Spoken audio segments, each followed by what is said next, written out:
Each week, nearly a dozen movies are released theatrically. 40 films a month, more than 400 a year. That's a plethora of cinema. Too much cinema. You'd have to be an addict to see all that, but don't fret. We've got you covered.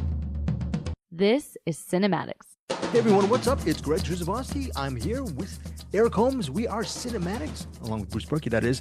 CinemAddicts, we're covering on episode 273 movies that are coming out the week of Friday, December 20th.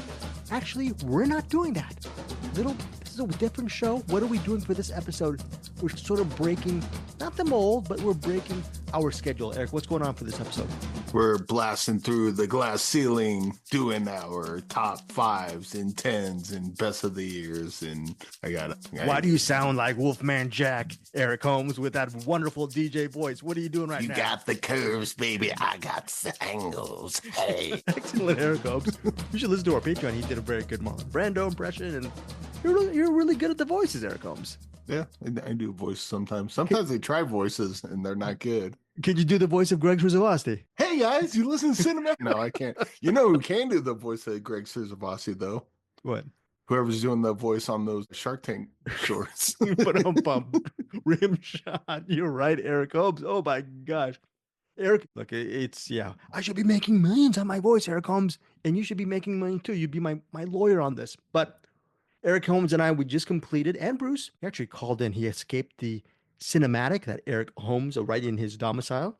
He actually just, I don't know, he didn't spoil the party. He just came in and he just started talking. He was on the road with his son, Andrew, and they had some nice conversations during our Patreon. Just very quickly, he popped in to talk about Eternal Sunshine of the Spotless Mind and Kung Fu Hustle. This month for Patreon, we are covering the year 2004. How was that Patreon discussion for both those movies, Kung Fu Hustle and Eternal Sunshine of the Spotless Mind? How was it, Eric Holmes? It was pretty good stuff. And Bruce snuck out of the attic. We got a little from him, and then of course you got the stuff that he recorded in the attic. I've not heard that yet, but I'm sure those on the Patreon have. And yeah, it's good stuff. Eric Holmes, life is hard. You work a lot. Do you ever get tired at the end of the week and then you have to watch movies? How do you get your energy up? Is it very tough? Do you have to drink caffeine? Yeah, I gotta feed Bruce, keep him from escaping, but his son keeps helping him. Do you have to cook up some really wonderful mushrooms to help your health? How do you do it? Because you have all these jobs. You have how many 50 hours a week? What do you do? Yeah, that's pretty much it. Just crush up some mushrooms, snort them, give Bruce's people food, pet the dogs, pet Bruce, and just doing all that stuff. I speak to myself in the third person. I address myself in the third person. Sometimes I will parlay Eric Holmes' personal life for a nice little spot for Magic Mind. Magic Mind, Eric Holmes. Remember this? Yes. I do. I like that. Yes, you do like that. Hopefully we'll get some more stuff. I thank you so much to the Magic Mind crew. They sent me some Magic Mind stuff. And how does Greg Srisavasdi, who actually most of the time I'm just like this. Eric Holmes only knows me as depressed Greg. Like, Eric, have you seen these movies? I'm tired. I don't want to speak to you, Bruce. Leave me alone. I need to take some Magic Mind to keep me alert. Actually, cheers to you. I'm going to tell a very interesting Eric Holmes story. Oh, that's interesting here. This Magic Mind's probably a little less healthy for you than the one that you got. We won't ask what the contents of your Magic Mind are. My Magic Mind. Juice. Oh, apple juice. Very, very good family show. This is a very cool reclaim your brain. And this Magic Mind does help me reclaim my brain. It keeps me alert. I take this actually sometimes in substitution of caffeine. Helps my brain, or what little there is of it, alive. So I could probably use some of that too, because I remember taking that and it felt pretty good, awake, alert. You took it the wrong way. You took it the wrong way. Can you tell our listeners how you did it, which I thought was pretty cool? I just kept drinking. I was like, ooh, that's good. I want another one. But yeah, I was like, I wasn't all jittery either. It was like good stuff. It tasted good too. I enjoyed the taste of it, and the way that my brain has been working these last couple years. It's been working overtime because you've been doing a lot of work, Eric. The last It's couple of years. been trying to work over. My brain's like a car running without oil. It's not going to be long till just seizes up, and I can't. It's going to be stuck in the middle of an intersection, and we gotta need help pushing it off to the side. But yeah, I would like to get some more Magic Mind. We That was will good make stuff. we will make sure that Eric Holmes gets some more Magic Mind, and listeners just Magic Mind.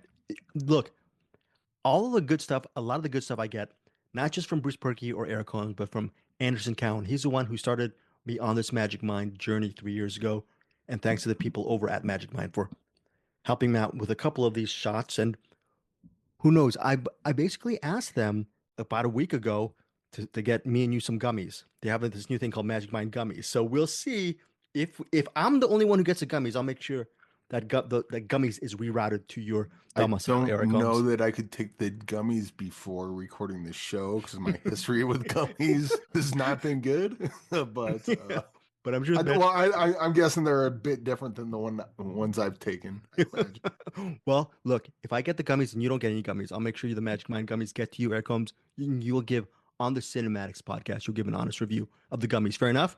I'm down with that. Just don't pair them with the other gummies from the past. We're talking about the gummies of the now, the Magic Mind. Yeah, gummies. Don't want to mix them up. Don't want to mix them up. But look, there's the Magic Mind gummies, and then there's the gummies that I eat like once a year when I'm just going to be locked in my room doing nothing but watching Gremlins. Oh yes, completely different setup there. Well, here's the thing. We're not covering movies opening December 20th, but I do have this value-added review of The Brutalist. The Brutalist comes out December 20th, okay? But I will have a quick mini review of The Brutalist. I want to get to, however, the meat of this show will be Eric Holmes's top films of 2024. I will add on with my top 5 and not do mainly reviews of them, but I'm going to actually yield the floor in this episode to Eric Holmes and his picks. And I'm just going to say, Eric, you can do whatever you want. You can free jazz this episode and tell us how you want to approach your top films of the year. All that said, when you looked at your list and the picks, you said it was hard to find your top 5 or top 10. Does that mean it was a great year for film when you did a recap last week? Yeah, definitely. When you come up with like over 50 movies, you're like, I don't know which one. It's hard enough, you get the 50, it's like I want to put all these in there. And then you go, oh, I gotta narrow it down to 5. Maybe I can cheat and do 10. And even then I was like, oh, I gotta keep this out. I gotta keep this out. You don't have 50 in your personal document right now. Do you have 50 that you just wrote down? Or did you 56? 56. And I just put 46 of them in there. The ones I put in the doc are the ones that are not on my top 10. Don't you dare hum the music because I'm gonna have to edit it. Do you want to "We Didn't Start the Fire"? You're 56. You want to do the "We Didn't Start the"? It's always been burning since the world's been toining. You want to go 56? What are they, Eric Holmes? You want to read off? So I'll read. These are the ones that are not on my top 10. Okay.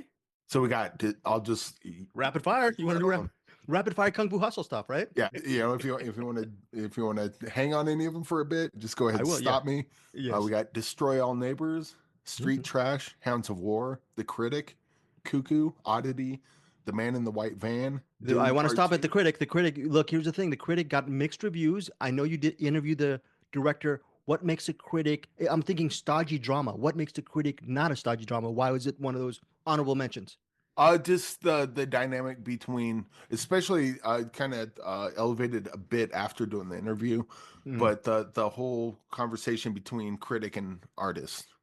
So it surprised you. That's not exactly what it was about, but it had some of that in it, and I really liked it. And again, it's a stodgy drama that I enjoyed, which when the movie started, I'm like, I'm not going to like this. And it won me over. I really enjoyed it. Underrated, man. Maybe then. Underrated. I would say so, especially for me, because it's a movie that's not my movie, and I still liked it. So anytime there's a movie like that, I usually get a little more excited than I would for a movie I go in and I'm like, oh, I'm going to love this movie. And then I end up loving it. It's not a big surprise to me. The Critic was a surprise because starting off, I'm like, I'm going to hate this movie. And I ended up loving it. Keep firing away. The Man in the White Van, Dune 2, Miller's Girl. This one I forgot came out this year, but The Monk and the Gun. Yes. Roadhouse, Roadhouse, everyone can F off. That movie's awesome. Asphalt City, Furiosa, The Bike Riders, Thelma, Daddy-O. We talked about Daddy-O not Daddy-O. too long ago. Thank you, Angie Clark. Yes. Yes, and I did not know that one came out this year as well. Exhibiting Forgiveness. That's another one where it's like this is not my type of movie, but it's still such a great movie, and I loved it anyway. I want a very 2 second stop on Daddy-O. When people see it on streaming services and you see this movie, listeners, you're thinking Dakota Johnson and Sean Penn. Sean Penn's a cab driver. Dakota Johnson is his passenger in a cab. And you're thinking, what is this, like a 95-minute boring movie of them talking together, talking at each other and stuff like that? Yes. And maybe it is, but And it is. to me it wasn't. But it is. But it's so good. The writing's good. The performances are good. Get that prejudice out of your way and give Daddy-O a shot. Anyways, go ahead, Eric. Another one, I'll put this right next to Roadhouse, The Crow. F you, that movie's rad. What did people not get regarding The Crow, Eric? They did not get Brandon Lee, which fair enough, but I liked the Skarsgård, was that? Huh? Yeah, I like the relationship before they both die and he turns into the Crow. I like how they develop their relationship. Now, people might say that their characters are not that great or annoying or tropey or whatever.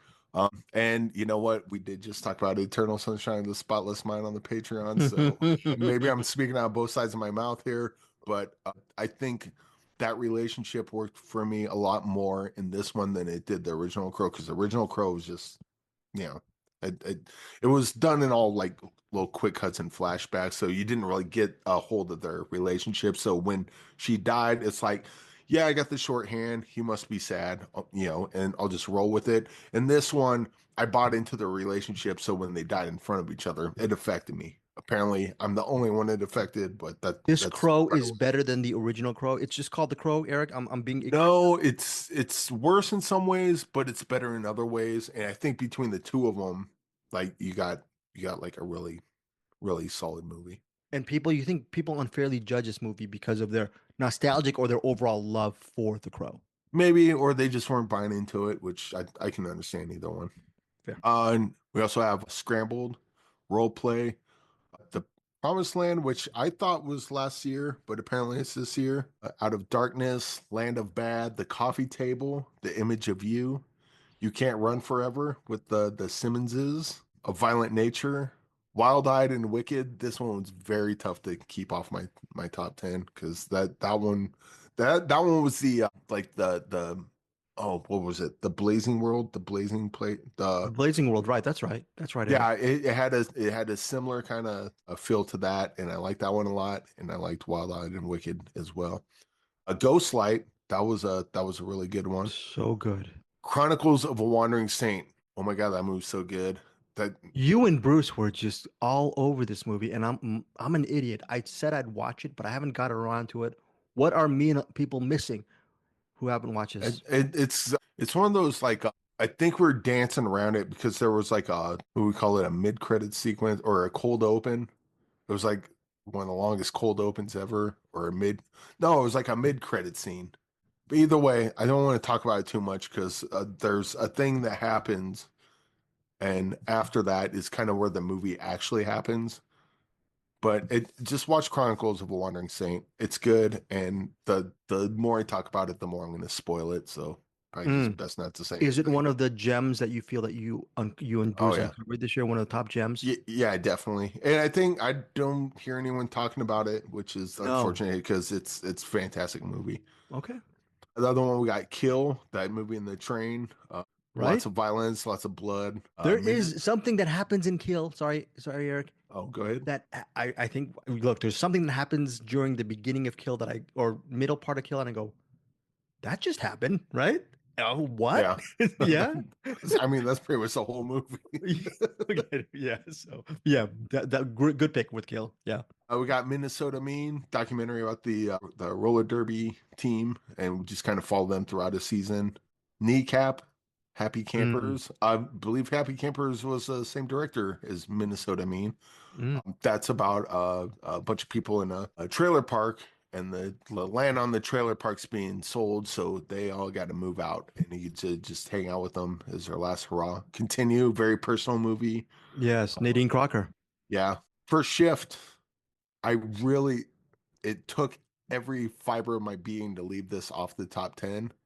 First shift. I love you, Eric. I wanted Look at so that. bad to have. Is that the one about the motel one? Is that the motel one? No, that's the Uwe Boll movie with the buddy cop movie. Oh, right. Yeah. I wanted so bad to put that on there just to say that I had an Uwe Boll movie in my top 10, but couldn't do it because you'll know when I read the top 10. But First Shift, love that a lot. And Yeah. Uwe Boll, he's got some bangers in his arsenal, and he's got the worst reputation. But I think at this point, like, there's some of his movies where it's like it's undeserved. He's decent. And I hate to pander, but wasn't he a cool interview? He was just such a nice guy. He's one of the best ones. And He's the so best cool. part about interviewing Uwe Boll is his self-awareness is a 10. Yeah. And so you can talk to him about that stuff, and he just goes on. He's a great interview. And he doesn't have a superiority complex. He just seems like a regular guy. Yeah. It seems to me. So, yeah. We got The Wasp. There was a great woman trying to get her friend to help her kill her husband. And there's a great twist at the end of that. And it becomes something that you're wondering, what? Right? Yeah. So, yeah, that's good. We got You and I with Clayne Crawford. Yes. Got Chasing Amy, the documentary about Chasing Amy. And I said this in the review, and I'll say it again here. The reason to watch this documentary is the second interview with Joey Lauren Adams. Because there's the one with her and Kevin Smith together, and they're being jovial and having fun. And then there's the second interview they did with Joey Lauren Adams by herself. And that was just kind of eye-opening. It's like, damn, I did not know you had to go through that. That is not cool. But it's good that she got her story out. Does it bring extra context to the movie? Do you feel differently about the movie? Giving too much away? The whole movie is context to the filmmaker. What Okay. Chasing Amy meant to this filmmaker, and then in doing the documentary, what the filmmaker is going through during making the documentary, how that's also impacting their life. So it's not just a puff piece on Chasing Amy. It's like Chasing Amy and this filmmaker are forever linked, and you get that while watching the documentary. It's weird because I'm assuming when you started watching Chasing Amy, you were expecting possibly a watchable puff piece, and is that what brought it up a different level? Oh, yeah, Because yeah. it was surprised you, Like, I guess. I like Kevin Smith. I like Chasing Amy, so I'll watch this. I wasn't expecting much out of it, and just it gave me so much more than I was expecting. Wow. Oh, God, this one hurts. Uh-oh. Dominique is not in my top 10. Whoa. This kills me that Dominique is not. But you know what? Well, okay, you have to mention why does it kill you? Why does it kill you? For people who had no idea what Dominique is such a good movie. Loved the lead in it. Loved where it was going. But we're gonna get more Dominique in the future. So maybe I'm just leaving it off this one. I'm Return of the King this one. It doesn't get the Oscar this time, but it'll get it once the last one comes out. I will say this. I'm not defending Eric's choice. I'm just supporting it that at least you're giving it honorable mention. But as far as best films of the year goes, let's just take that off the table. I'm talking about people who love action thrillers. Yes. If you are a fan of the action thriller genre, you need to see Dominique, period, whether you love it or not, because the third act that's all I'm going to say. See the third act. It'll either make you go one way or the other. Okay? And I really love Dominique as much as Eric does. Yeah, there was the scene where it's like, how are they going to get out of this? Oh, Oops. That's how. I feel bad that Bruce hasn't seen Dominique. I know it's not his type of movie, but wow. Yeah. I might skip one of the interviews I did for Dominique, but that has no bearing on why it's here and not there. Yeah, no bearing at all. Yeah. But Red Rooms, a courtroom drama, like it should have been there. That's not in your top 10? It was not in my top 10. Should have been. Okay. The Inheritance, Joe Russo and Chris Lamont joint. Always loved their movies. That I really wanted that one. Although I guess Inheritance should be streaming right now, so go watch that. Okay. On Hulu or something like that. Coming out soon, right? Or not? Yeah, okay. I just posted a thing on Facebook and I can't remember because I don't have it in front of me. But okay. Yeah, go check out The Inheritance.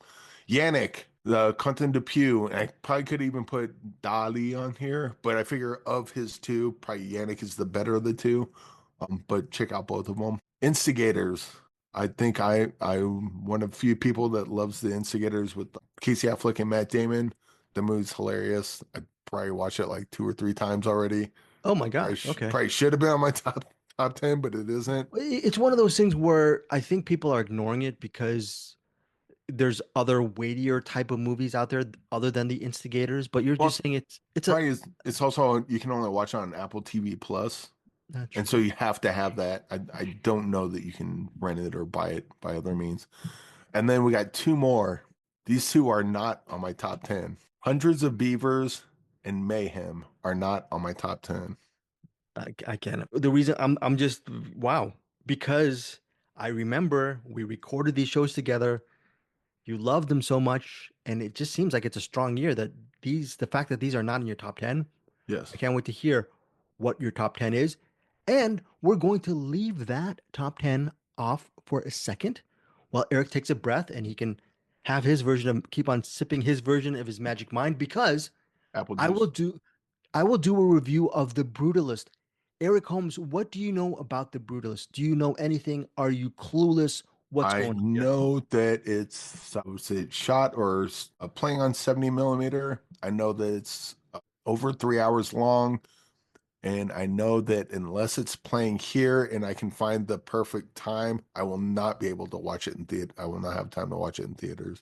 Okay, well, can you do me a 'Cause big we talked a bit about that because I figure if it's playing in 70 millimeter, it's probably playing up in Denver. So I gotta take the trip. Basically, I gotta take a whole day off.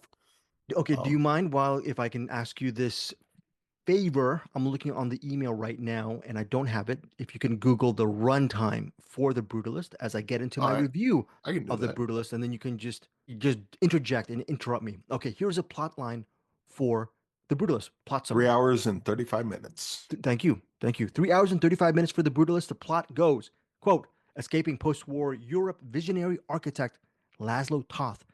Toth is played by Adrian Brody, arrives in America to rebuild his life, his work, and his marriage to his wife, Esserbet. Esserbet is played by, she's not even here. Yes, where is she? Yeah. Oh, Felicity Jones, played by Felicity Jones. They are forced apart during wartime by shifting borders and regimes. On his own in a strange new country, Laszlo settles in Pennsylvania, where the wealthy and prominent industrialist Harrison Lee Van Buren, played by Guy Pearce, recognizes his talent for building, but power and legacy come at a heavy cost. Again, Harrison Lee Van Buren is this really rich industrialist, played by Guy Pearce. He ends up being not the benefactor of the architect Laszlo Toth. Again, Toth is played by Adrian Brody, but he plays a big figure in Toth's life because he gives Toth without giving too much away, the opportunity to further his dream and build something of importance, of weight in America. And Toth is a visionary architect who does not like to cut corners. He's very possibly egotistical. He's a perfectionist, but he's also very talented. The Brutalist is an immigrant story, okay, directed by Corbett. I don't know if it's Corbett or Corbett, Brady Corbett. And he wrote the screenplay with Mona Fastful. That's his, I don't know if it's his wife or companion, but they collaborate a lot. They wrote the screenplay together, and Brady Corbett is the director. Now, Eric Holmes, do you like The Master? Do you like what's the big one? PTA, There Will Be Blood. Do you like these type of movies? Yeah, I like both of them. Were you able and were you lucky enough? By the way, I've told the story a million times, but I did see There Will Be Blood at the Paramount Studio lot with Anderson Cowan. I was blown away by There Will Be Blood the first time I saw it. And do you know what Anderson's reaction was at on that movie? Did he just like when the movie was over, did he just stand up and scream, drainage? Right. No, he didn't do that. He liked it. He didn't love it as much as I did. But Yeah. of course, as the years progressed, he loves the movie as well. Did you like, and I love The Master as well. Basically, these are epic movies. Thing is, going back to your runtime, 3 hours and 35 minutes, I'm assuming The Master and There Will Be Blood are not that long. In The Brutalist, there is an overture and an intermission. So the movie starts with a big sort of break. So you're sitting in for several minutes while you listen to the music of the film under the overture card, and there's an intermission during the middle of the movie. All that said is on an event level, this is worth watching because if you want This is in the same vein of movies like Lawrence of Arabia and like even There Will Be Blood or movies like The Great Escape or Ben-Hur, where you go to the theater to actually spend the entire day there. And when you're spending a big part of your day, you're going to need a break. You're going to need to go to the bathroom. And that's why there is a built-in intermission with The Brutalist. Now, is it worth it?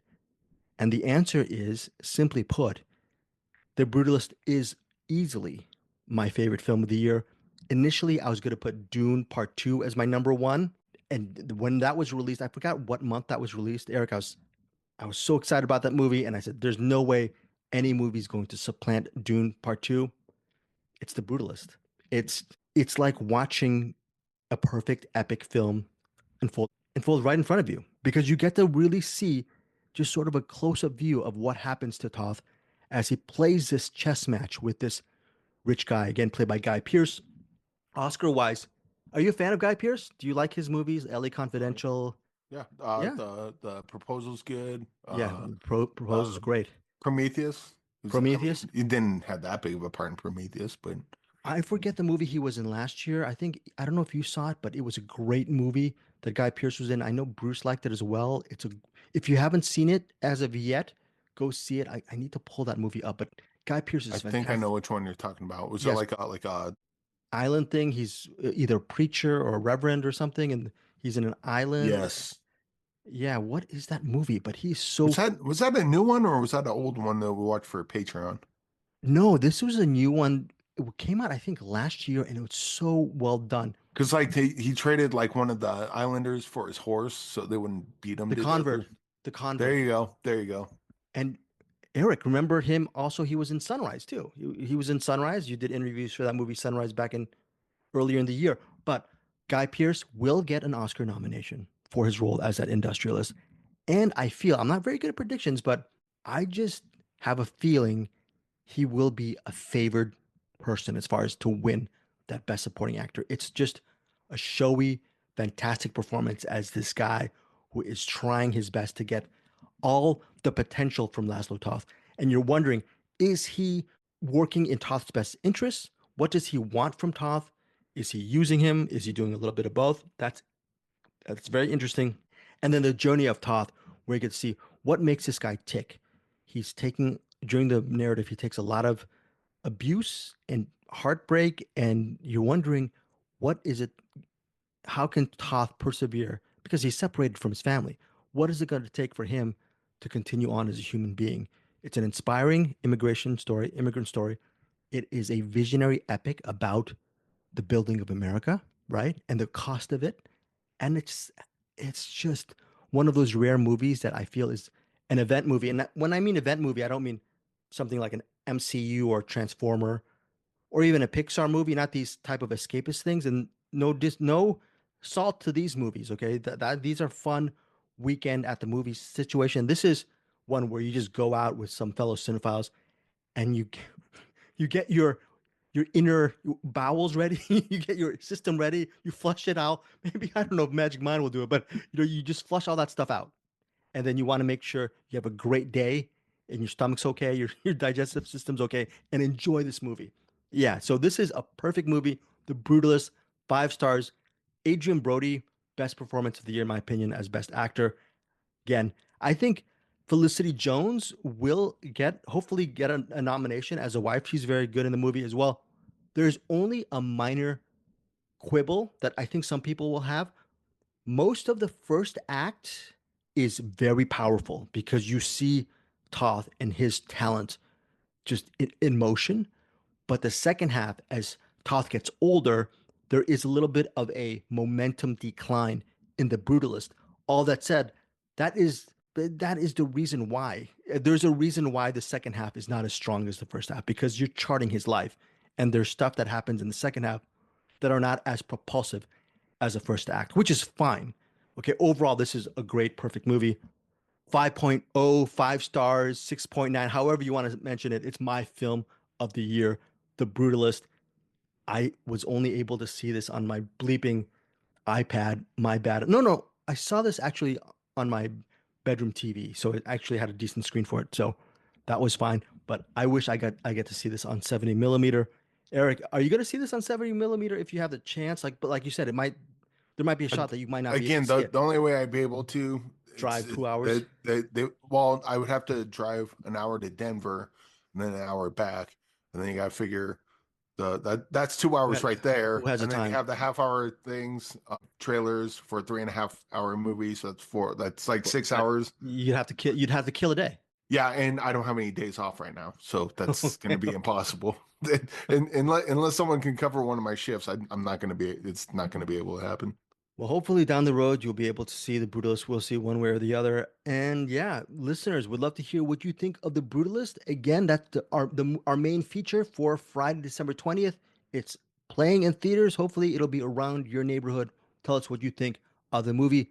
Now let's get back to our regularly scheduled Eric Holmes program. Continue with your tops. Okay, I will say I have a number one. The rest are just in no particular order. Okay, so there's no I had particular. a hard enough time narrowing it down to 10, let alone putting what place they're where at. Eric, Um, before you get into your top nine and then your overall easy number one, from that big list that you had of honorable mention, right off the top of your noggin, what's that one movie that you would save and interject as your top 11?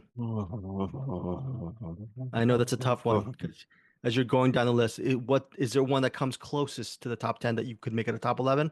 I kind of want to just make a statement and say Roadhouse. I Okay, kind of do. you want to do it? Go ahead. Um, Go but ahead. you know what? I actually What's probably just go yeah, probably Dominique. Dominique. Yeah, Okay. Dominique. Dominique would be a top 11. Would you put that as your 11? It'd be either Dominique or Mayhem. Hmm. But I think Mayhem's and like I rewatched Mayhem recently, and I think I really want to watch the second Dominique movie, and the third one, and the fourth one. Like I just love that character so much. I love that action in it and just everything about it. All right, So, Dominique and Mayhem. Let's just say put them as a tie for 11th. Let's get to Eric's top 10. Go for it, buddy. all right, just gonna do 10 and 9, and then you do your 5, and just go back and forth, or how you want You're to do you're just this? gonna do all of it, and then I'm just gonna wrap up with a quick top five of mine. Okay. Yeah. Well, my number 10, again, this is no order. This is just the order I have it written down. My number 10 is Last Stop in Yuma County. Okay. Uh, Good. I assume Bruce will be talking about Last Stop in Yuma County. We talked that movie a lot. To death. Um, Yeah. and well, not to It's just death because it's still going. I think people are still finding it and still enjoying it. fair. But yeah, Jim Cummings, Richard Bragg. It's just a pot boiler. Everyone locked in the thing, and you know something's bad's going to happen. But it's not what's going to happen. It's when is it going to happen? Right. And Yeah, I want to add with Last Stop Yuma County, most of the stuff takes place in the diner, but third act, the world opens up just a little bit, and that's also value added. It's yeah. just a very fantastic movie. Yeah. Next, we got Frankie Frico from the people that brought you Psycho Gorman. It's basically Garbage Pail Kids, the movie, but good. It's got a silly sense of humor. Enjoyed it a lot. It's kind of stupid, but it's my What kind of stupid. But And what makes it a top 10? You've listed so many great movies. What put it on that top because shelf for that, you? that same reason that Psycho Gorman is up there. It's just too funny. Love the characters, and it's just something I can constantly go back to. Will you buy it on digital or whatnot or something? It's one of those things worth on Oh digital. yeah, yeah. Okay, well, you're not going to have to do that because I'll do a quick Blu-ray review of Frankie Frico. Well, I there have you it in go. my cabinet, and when I'm done with the Blu-ray, how about I give it over to you? Send it over. I will take it. Okay, you will take it. So, okay. Where's the thank you? Huh? I want that thank you. I was waited with bated breath for your review of the DVD. I'm like, No, no, well, no, what's no. I'm on kidding. this thing? I'm kidding. No thank yous. No thank. I was kidding about the thank you. No, I'm gonna review it down the road within maybe the next week. Oh, And I'll send okay. it over to your domicile. So All even though right. you can't see the Brutalist, you'll next best thing. You'll get to see There you Frankie go. Frico again, and you'll have it on your physical media collection. Okay. Another, I guess we'll just stay with the comedies here. Let's start a cult. To this day, not that it's been that Love that long, one. but to this day, my friend Zoe calls me celery bones. That came from Let's Start a Cult. Like the lines Your from friend, did he or she see that movie already? yes, yes. And I watched it with them, and then I was like, dude, you got to see this. We watched it, laughed again at the celery bones bit, and then every time I walk in, he's like, "Hey, celery bones, how's it going?" What did he think? What did he think of the movie? Thought it was every bit as funny as I did. And when a movie kind of lines from the movie kind of bleed into your day-to-day lexicon, it's impossible not to put it in your end of list. Yeah. My next one is this one was one I forgot was this year. And I was thinking about it. I'm like, that was a really damn good movie. Loved it when I saw it, and I want to go back to it again. And the ending, the end, when I tell you the movie, you know exactly what part I'm talking about. But the ending was like, just you want to talk about tension? That is tension. It's Arctic Convoy, the bit where they're Okay, on the thank thing you, and they're Eric. like, do we shoot this plane down or does it not see us? That's like Schrodinger's cat. Both decisions are the right decision, but if it works, great. If it doesn't, like it's one of those things that like your idea is either the thing we need to do or the worst idea ever. And the thing I want to do, which is the exact opposite, is either the way to go or the worst idea ever. And we don't know until we watch it play out. So it makes your top 10 because of that that equation among other elements. What other elements worked for you regarding Arctic Convoy, Eric? I mean, it was basically a ship movie or a war film, more or less. They weren't a war ship, but it was a war film regardless. And it was just everything, all the characters and everything leading up to that final, not the final moment, but the what do you call it? Final decision, final That inciting point. scene. Yeah. Yeah, that sequence. Yeah. But yeah, it was fantastic. And I was like, I was Great thinking about choice. that, and then, like, if nothing else, we need to remind people about this movie because the movie's freaking great.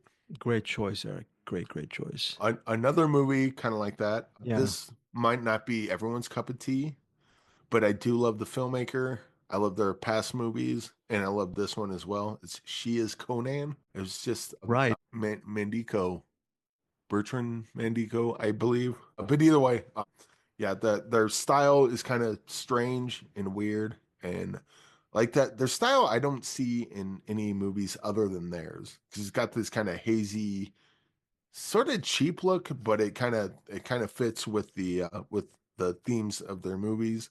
But She Is Conan is a strange movie, very fun to watch, and hard to People, describe to people for sure. yeah. I mean, which of the people would like? What's the barrier to entry for this movie? And Oh, the which? whole movie is a barrier to entry, but this is one of those movies. Put it in for say 20 minutes, and if you're not caught on by then, bail. But if you're in, it just gets better as it goes on. Wow. I'm and gonna. and that goes the same for what was it, After Blue, I think, and the Wild Boys. I, Mm. I don't have this stuff up, but their previous movies are great. And if you like She Is Conan and you enjoy it, go back and watch their other movies because they got that same kind of aesthetic to them. Eric, are you a man of the critics or the man of the people? Depends what we're talking about. Oh, wow. I love that answer. Well, She Is Conan. If we're talking about Avengers Endgame, I'm a man of neither. Very rim shot. She Is Conan. Okay, very good, by the way, response and rebuttal on that. 84% from critics. Nice. Audience, 55%. I guess the 50, and I'm That sounds guessing, about Eric. right. Well, okay. And I guess to your point, maybe that 55% of the people probably really enjoy it, meaning you're going to probably Yeah. really love this movie, or like you said, maybe bail after 20 minutes. Yeah, I think 55% is like about where this should be because it's one of those kind of movies. It's one you're gonna love or you're gonna hate, and you'll know real quick which side of that you're gonna fall on. I know what Eric Holmes' number one is. I just realized what your number one is, but keep on going, Eric Holmes. Okay, next we got Lake George. Just talked about that recently, but that Clueless. I'm completely forgetting Shea Lake George. Wiggum. Yeah, Yeah, Okay. yeah. It's I just never thought that'd be like a really big one for you. that was one after I watched it, just it It stuck with me. it And then doesn't say that it and doesn't then say Eric Holmes all over it for Lake George. It seems like Greg Srisavasdi, but not Eric Holmes one. it does, but it was like Carrie Coon and Shea Wiggum, like I Okay. love their chemistry. It was like just insane. The story's kind of it's got that, it rides that line. It a little more and it'd be too convoluted, but it's just convoluted enough to keep it interesting, if that makes sense. Then there's You like the House of Cards element to the plot? The House yeah, of Cards. and Okay. then there's some twists and turns that I won't get into here. That was like, Oh, that changes. Yeah, there's well, what's gonna Right. happen now? Right. And I would love to talk about that little bit because there's a thing that Shea Wiggums learns say about halfway through where it's like, oh, sorry, it's a family show. Gotta no, cut no, you that didn't out. say anything. You grunted. I caught that as a grunt. But yeah, Lake George, it's one of those movies that the longer I think about it, the more I love it. Would you classify it as a film noir suspenser, or that's just surface level as far as the mechanics of it? Noir Yeah, yeah, definitely film noir. Definitely comedy a little bit. crime. Yeah, definitely that. Definitely like I mean, even romantic comedy if you want to go there. Can you I would say hear that argument. if you like early Coens, like Blood Simple, you might like Yeah. this well? Oh yeah, Okay. yeah, definitely. Okay. It's got yeah, and Shea Wiggum, he's awesome. Carrie Coon, she's awesome. Like it's just a good movie. Go watch it. Stick the landing ending. Oh, you'd look up "Stick the Landing." Check that out in the dictionary. It's Lake George. Ending of Lake George. Yeah, I don't want to say any more jokes about the ending of Lake George because we'd spoil it for everybody. So yeah, Lake George, great. And the way just to be clear, the ending of Lake George isn't like a big reveal or a big twist or anything. It's just it lands at that perfect spot for the characters in that story. So I don't want to oversell the ending, but it's just it just you know sometimes you don't need to be flashy to be perfect.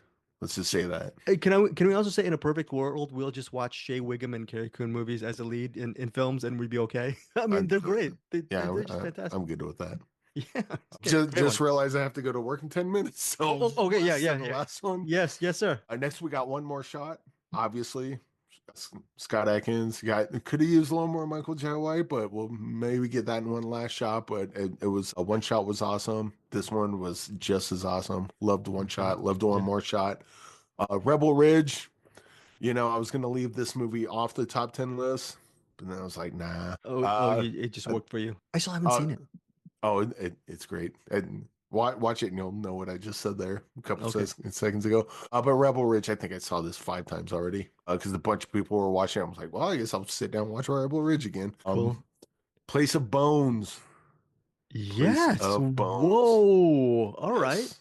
And it stands out because a Western mashup. Then this is another one where it was a really tight Western all the way through, kind of like Love your top 10, by old the way. old Henry. Yes. It reminded me a lot of Old Henry. And then that ending. This one's much more flashy than Lake George, Yes. but also perfect ending. That Chef's this ending kiss. could have went this.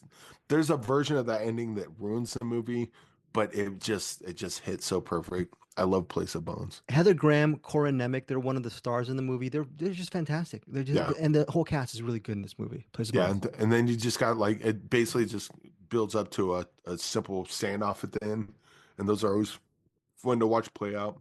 But Yeah, yeah, Place of Bones. Plays of And number Bones. one, Yeah, Hippo. no, What?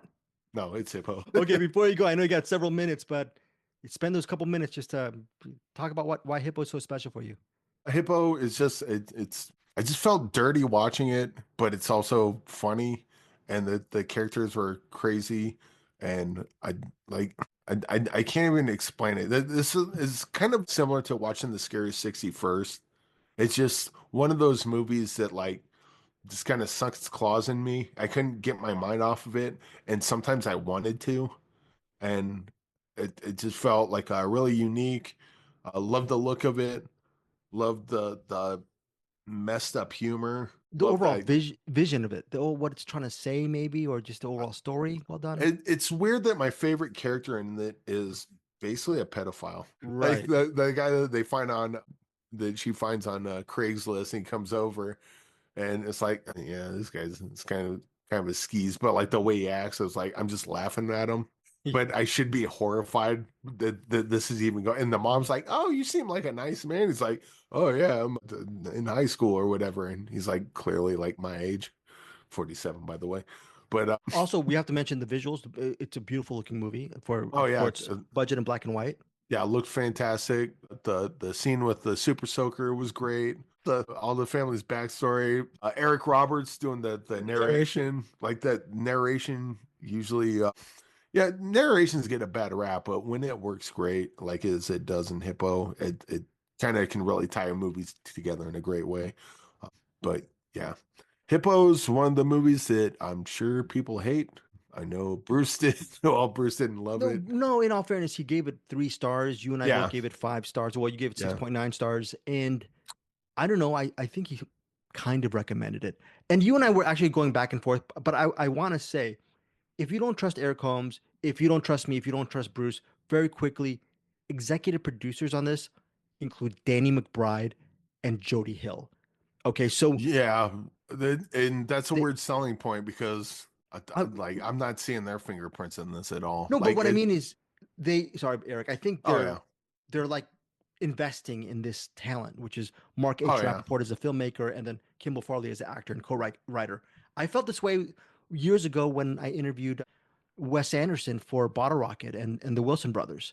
I see that kind. Do you see hopefully potentially that they could go really far with what they want to do, or do you think it's going to be fringe Hippo? I mean, I hope so. I I hope mean so too.